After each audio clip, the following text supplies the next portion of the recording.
The spotlight hit Duke Ellington's face like a slap.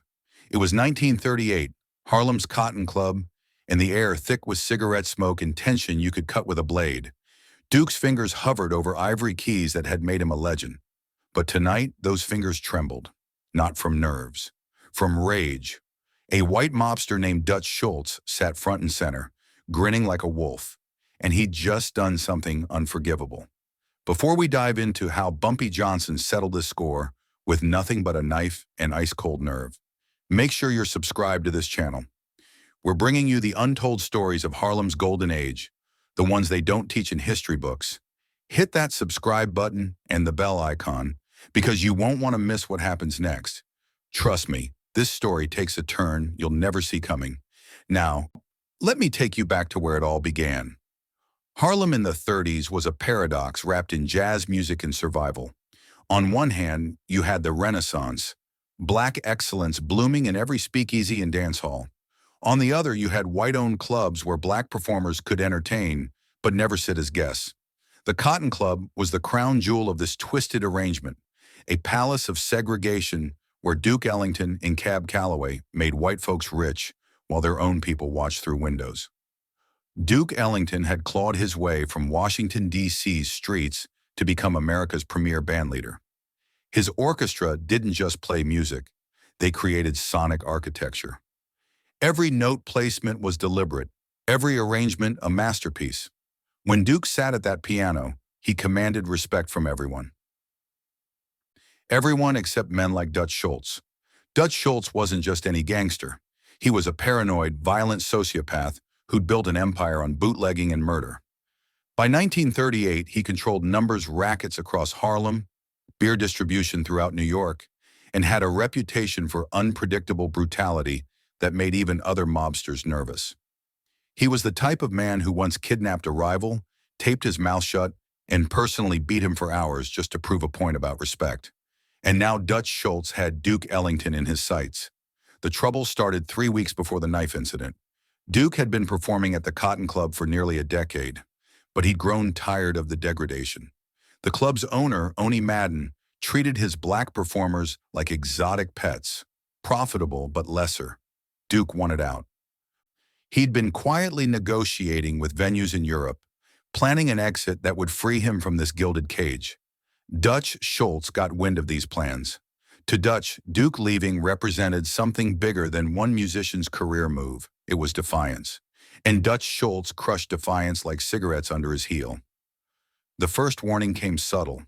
Duke arrived at the club one Tuesday evening to find his dressing room ransacked. Nothing stolen, just destroyed. Sheet music torn to confetti, his favorite bow tie shredded. A message written in lipstick on the mirror that simply read, "Stay put." Duke didn't scare easy. He filed a police report, knowing full well it would go nowhere. The cops in Harlem answered to men like Dutch Schultz, not jazz musicians. But Duke kept preparing for Europe. He started smuggling his important arrangements out of the club, storing them at friends' apartments across Harlem. He was methodical, careful, determined. Dutch escalated. He sent word through intermediaries that Duke owed him money, a fabricated debt from some long-ago night when Dutch claimed he'd protected the club from a robbery. $10,000, an astronomical sum in 1938. Pay it or face consequences. Duke refused. He knew paying would only invite more demands, more control. He'd lived under enough white men's thumbs. He wasn't adding a mobsters to the collection. That's when Dutch decided to make it personal. He started showing up to Duke's performances, sitting at the best table with his crew, making a spectacle of his displeasure. He'd talk loudly during ballads. He'd snap his fingers off-beat during up-tempo numbers. He was trying to break Duke's concentration, to humiliate him in front of the crowd. Duke played through it with professional grace. His band followed his lead, maintaining perfect precision despite the disruption. But inside, Duke was calculating. He knew this situation was building toward violence. He just didn't know when or how it would arrive. The night everything changed started like any other. Saturday, October 15th, 1938. The Cotton Club was packed with Manhattan's elite. Women in fur stoles and diamonds. Men in tailored suits smoking cigars that cost more than most Harlem families made in a month. The air hummed with that particular energy of people with too much money looking for authenticity in all the wrong places. Duke's orchestra took the stage at 9 p.m. sharp. They opened with Mood Indigo, that haunting masterpiece that had become Duke's signature. The crowd settled into respectful silence. Even the waiter stopped moving. When Duke Ellington played, you listened. Dutch Schultz sat at his usual table, front and center. Tonight he'd brought extra muscle. 6 guys, each one looking like they'd been carved from concrete and bad intentions. They ordered expensive champagne and didn't touch it. This wasn't about celebration. This was about presence. Duke noticed but didn't react. He guided his orchestra through their set list with the same meticulous control that had made him famous. They played It Don't Mean a Thing, Sophisticated Lady, Solitude. Each number was flawless. The crowd ate it up, applauding between songs with genuine enthusiasm. But during the 4th song, something shifted. Duke noticed Dutch Schultz whispering to one of his men. The man nodded, stood, and walked toward the stage. Duke kept playing, but his jaw tightened. His bassist noticed and missed a note, the first mistake of the night. The man didn't stop at the edge of the stage. He climbed the steps, walked right into the middle of the performance, and placed an envelope on Duke's piano. Then he leaned close to Duke's ear and whispered something that made Duke's fingers freeze on the keys. The music stuttered to a halt. The room fell silent. Every eye locked on Duke Ellington and this mobster standing beside him on stage. Duke looked at the envelope, then at the man, then at Dutch Schultz, who was smiling that wolf smile, toasting Duke with champagne he had no intention of drinking. Duke picked up the envelope with steady hands. Inside was a contract, not a performance contract, a transfer of ownership. Dutch Schultz wanted Duke to sign over the rights to his entire catalog of music, every arrangement he'd ever written, every composition that bore his name. In exchange, Dutch would forgive the fabricated debt and allow Duke to continue performing. The audacity of it stole Duke's breath. This wasn't just about money or control. This was about erasing Duke's legacy, claiming ownership of his creative soul. Dutch Schultz wanted to own Duke Ellington's music the same way slave owners had once owned the bodies of Duke's grandparents. Duke stood slowly. The room watched, sensing something historic unfolding. Duke held the contract in one hand, his other hand trembling with suppressed fury. He tore it in half, then in quarters, then into tiny pieces that fluttered to the stage like snow. The silence in the Cotton Club became absolute. You could hear ice melting in glasses, someone's uncomfortable cough, the distant sound of Harlem traffic outside. Dutch Schultz stopped smiling. He stood buttoning his jacket with deliberate movements. His crew stood with him, a wall of muscle and menace. Dutch pointed at Duke, one finger extended like a gun. "You just made the biggest mistake of your life, boy." That word, boy, designed to diminish, to reduce, to remind Duke that despite his talent and fame, certain men would always see him as less. It cut deeper than any threat of violence. Duke didn't respond. He couldn't trust his voice not to shake. He simply stood there, pieces of the contract at his feet, facing down Dutch Schultz and his crew. The Cotton Club's management rushed to intervene. Oni Madden himself appeared from the back office, hands raised in placation. He tried to smooth things over, offering Dutch free drinks, a better table, anything to de-escalate. But Dutch wasn't interested in peace. He'd been publicly defied, and that demanded a public response. Dutch turned and walked toward the exit, his crew following. But at the door, he paused and looked back at Duke. "Next Saturday, same time, we're going to have a conversation about respect. You better be ready to listen." Then he was gone, leaving behind a room full of shocked patrons and one terrified bandleader. Duke finished the set that night on autopilot. His hands played the right notes, his voice gave the right cues, but his mind was elsewhere, planning, calculating, trying to figure out how to survive what was coming. After the show, Duke's band surrounded him in the dressing room. His saxophonist, Harry Carney, spoke what everyone was thinking. "You need to leave town, tonight. Head to Chicago, California, anywhere. Dutch Schultz doesn't make threats he doesn't keep." Duke shook his head. "If I run, I'm done. Every club owner, every promoter will know Duke Ellington ran from a fight. I'll never work again. If you stay, You might not work again anyway, his trumpet player added, because you'll be dead. Duke had no answer for that. They were right. Dutch Schultz had killed men for less. But running felt like death too, just a slower version. Death of his career. Death of his dignity. Death of everything he'd built. That's when someone knocked on the dressing room door. Not the usual knock. This one had authority. The band went quiet. Duke opened the door. Bumpy Johnson stood in the hallway like a well-dressed prophecy. If you knew Harlem in the 30s and 40s, you knew Bumpy Johnson. He was legend-made flesh. A criminal, yes, but a particular kind of criminal. Bumpy protected Harlem's black community from the predatory white gangsters trying to muscle in. He ran numbers, sure. He dealt in things that weren't exactly legal, but he also made sure Harlem businesses stayed in black hands. He made sure white gangsters didn't cross certain lines. He was the neighborhood's unofficial mayor and enforcer rolled into one impeccably tailored package. Bumpy Johnson was tall, lean, with skin dark as midnight and eyes that missed nothing. He wore suits that cost more than most people's cars. He moved with the confidence of a man who'd survived Alcatraz and come out harder. And he had a reputation for settling disputes with swift, brutal efficiency. "Duke," Bumpy said, his voice smooth as aged whiskey, "we need to talk." Duke's band parted like the Red Sea. Bumpy Johnson's presence commanded instant respect, mixed with healthy fear. He walked into the dressing room and closed the door behind him, leaving just him and Duke. "I heard about what happened tonight," Bumpy said, settling into a chair like he owned it. "Dutch Schultz is a problem." "That's one way to put it," Duke replied, finally finding his voice. "He's going to come back next Saturday, and he's not coming to talk. He's coming to make an example out of you. You understand that?" Duke nodded. He understood perfectly. "So here's what's going to happen," Bumpy continued. "You're going to perform next Saturday like nothing's wrong. You're going to do your show, and when Dutch shows up, I'm going to handle it." "Handle it how?" Bumpy smiled. It wasn't a warm smile. "You let me worry about that. You just play your piano and trust that Harlem takes care of its own." Duke wanted to argue, to say he could handle his own problems. But pride was a luxury he couldn't afford right now. And Bumpy Johnson wasn't offering help out of kindness. He was protecting territory.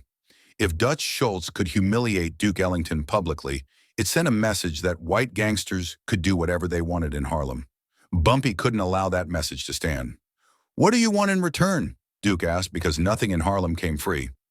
"Keep making music," Bumpy said. "Keep making Harlem proud. That's payment enough." He stood and walked to the door, then paused. "Oh, and Duke, whatever happens next Saturday, don't interfere. Don't try to play hero. Just play your music and let me do what I do." Then he was gone, leaving Duke alone with more questions than answers. The week between that Sunday and the next Saturday stretched like taffy. Duke tried to maintain normalcy. He rehearsed with his band. He worked on new arrangements. He had dinner with friends. But underneath everything was the ticking clock counting down to Saturday night. Word spread through Harlem about the impending confrontation. Not because Duke or Bumpy talked, but because Harlem had ears everywhere. By Thursday, everyone knew something was about to go down at the Cotton Club. The question wasn't if there would be violence, but how much and who'd survive it. Saturday arrived with beautiful weather, clear skies, and crisp October air. Duke dressed with extra care that evening, choosing his best suit. If tonight was going to be his last performance, he'd look impeccable doing it. He arrived at the Cotton Club early. The management was nervous. You could see it in how they moved, quick and jerky. Oni Madden pulled Duke aside before the show. "Whatever's about to happen, I want you to know it's not personal. This is business. If Dutch Schultz wants something, I can't stop him." Duke heard the message underneath. When bullets started flying, the Cotton Club wouldn't protect him. He was on his own. Or rather, he was depending on Bumpy Johnson, which amounted to the same thing. The club filled up faster than usual. People had heard rumors, and New Yorkers loved a spectacle. By 8:30, every table was packed. The energy felt wrong, excited in the way crowds get before a boxing match or a public execution. Duke's band assembled on stage. They could feel it too, that electric anticipation. Harry Carney leaned close to Duke during warm-up. "Is he here?" "Not yet," Duke said, scanning the crowd, "but he will be." At 9 p.m. sharp, Duke's orchestra launched into their opening number. For the first 3 songs, everything felt almost normal.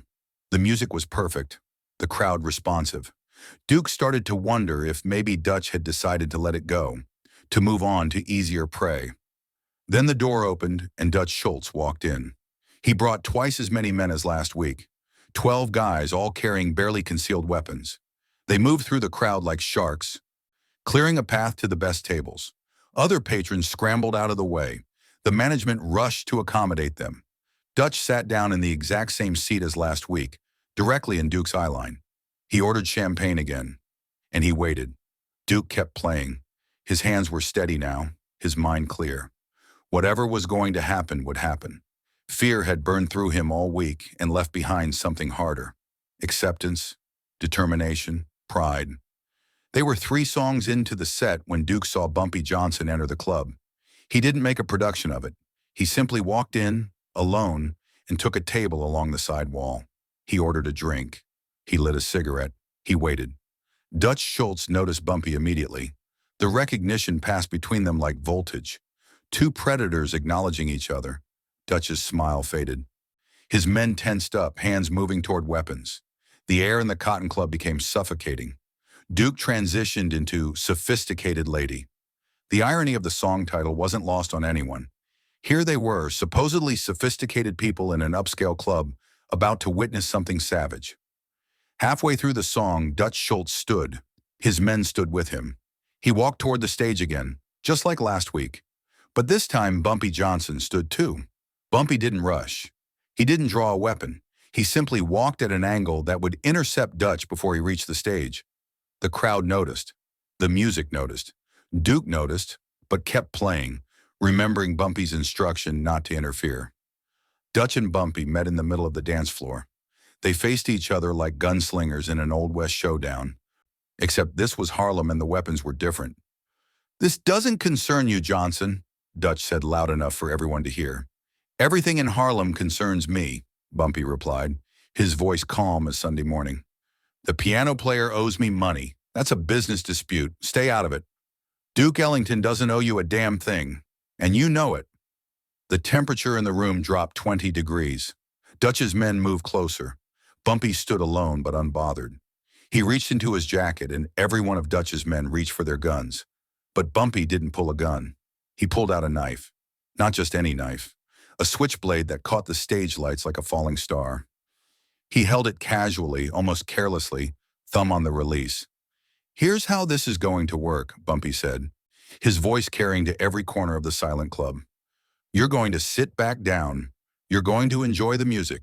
And when the show's over, you're going to leave Harlem and never bother Duke Ellington again." Dutch laughed, but it sounded forced.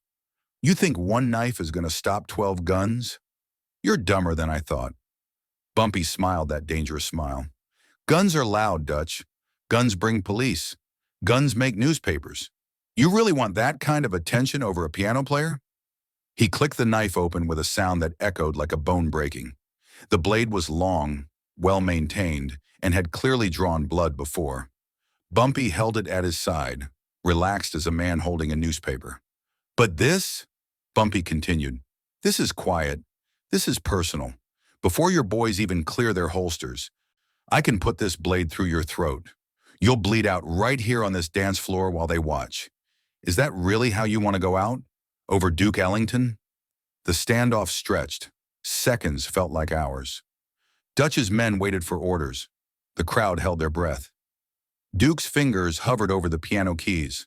The music stopped, but the tension continuing the rhythm. Dutch Schultz was a killer, but he wasn't stupid. He was calculating odds, measuring risks. Bumpy Johnson had done hard time in Alcatraz for murder. He wasn't bluffing. And even if Dutch's men shot Bumpy after he killed Dutch, Dutch would still be dead. That was poor consolation. "This isn't over," Dutch finally said, his voice tight with suppressed rage. "Yes, it is," Bumpy replied. "You just don't know it yet." Dutch turned and walked toward the exit. His men followed, confused but obedient. At the door, Dutch looked back one last time. Not at Duke, at Bumpy, a look that promised future violence, future reckoning. But he left, and he never came back. The moment the door closed behind Dutch, the Cotton Club exploded with chatter. People couldn't believe what they just witnessed. Bumpy Johnson had faced down Dutch Schultz and his entire crew with nothing but a knife and absolute certainty. Bumpy closed his switchblade and pocketed it. He looked at Duke and gave a small nod. Then he finished his drink, left cash on the table, and walked out of the Cotton Club like he'd just attended a pleasant social gathering. Duke sat at his piano, hands shaking now that the adrenaline was crashing. His band looked at him with something approaching awe. Harry Carney started laughing. A slightly hysterical sound of relief and disbelief. "From the top," Duke said, finding his voice. "Let's play from the top." And they did. They played the best set of their lives that night. Every note was celebration. Every song was victory. The crowd, shocked into silence during the confrontation, now erupted with appreciation. They'd witnessed something they'd tell their grandchildren about. The night Bumpy Johnson saved Duke Ellington with nothing but a knife and ice water in his veins. The aftermath rippled through Harlem for weeks.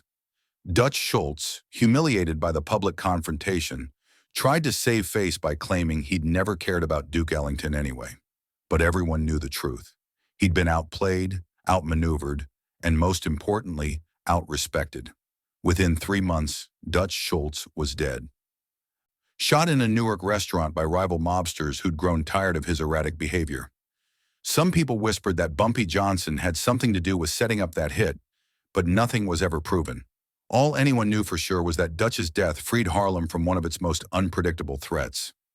Duke Ellington never forgot what Bumpy Johnson did for him that night. He wrote a song about it, though he never said publicly what it was about. Harlem's Protector became a staple of his performances for years. A slow, moody piece that captured the tension and resolution of that October night. Bumpy and Duke developed an unlikely friendship. They'd see each other around Harlem, at restaurants and social events. They'd nod respectfully, two men who understood the weight of reputation and the cost of dignity. Bumpy never asked Duke for anything in return. He didn't have to. Duke's continued success was payment enough, a reminder that Harlem took care of its own. The Cotton Club continued operating for several more years, but its grip on Harlem's entertainment scene weakened. Duke Ellington eventually did leave for Europe, but on his own terms, not running from threats. He became an international icon, America's greatest composer, a man who transformed jazz from entertainment into high art. But he never forgot that Saturday night when everything hung in the balance. When a mobster tried to own him, to reduce his life's work to another asset in a criminal portfolio. And when Bumpy Johnson, knife in hand, had drawn a line and said, "Not in my neighborhood." The story became legend in Harlem. Older folks would tell it to younger generations, the details growing slightly more dramatic with each retelling. But the core truth remained unchanged. On October 15, 1938, at the Cotton Club, Bumpy Johnson proved that respect wasn't about who had the most guns or the most money. It was about who had the most courage and the clearest sense of justice. That knife never actually cut anyone that night. It didn't have to. Sometimes the threat of violence is more powerful than violence itself. Sometimes the willingness to die for a principle is stronger than any weapon.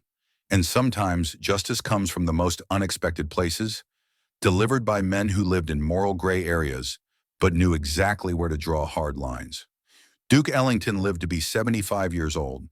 He composed over 3,000 songs. He played for presidents and paupers. He became one of the most significant cultural figures of the 20th century. But of all his accomplishments, all his accolades and awards, he never forgot that he owed his career to a gangster with a switchblade and an unshakable sense of what was right. Bumpy Johnson died in 1968, collapsing from a heart attack while eating breakfast at a Harlem diner. Hundreds attended his funeral. Duke Ellington sent flowers with a card that said simply, "Thank you for everything. The music continues because of you." The Cotton Club eventually closed, a relic of a different era, but the story lived on. It became a parable about dignity, about standing up to bullies, about the complex morality of men who lived outside the law, but followed their own rigid codes. Sometimes history remembers the wrong people. We remember the Duke Ellingtons, the famous musicians whose names appear in textbooks. We forget the Bumpy Johnsons, the complicated men who protected communities while breaking laws. But in Harlem, both names carry equal weight. Both represent something essential about survival and dignity in a world designed to strip both away. That knife, the one Bumpy pulled that night, became as legendary as Duke's piano. People claim to have seen it, held it, known someone who knew someone who owned it. Whether any of those stories were true didn't matter. The knife was a symbol, a reminder that sometimes the smallest gesture can change everything.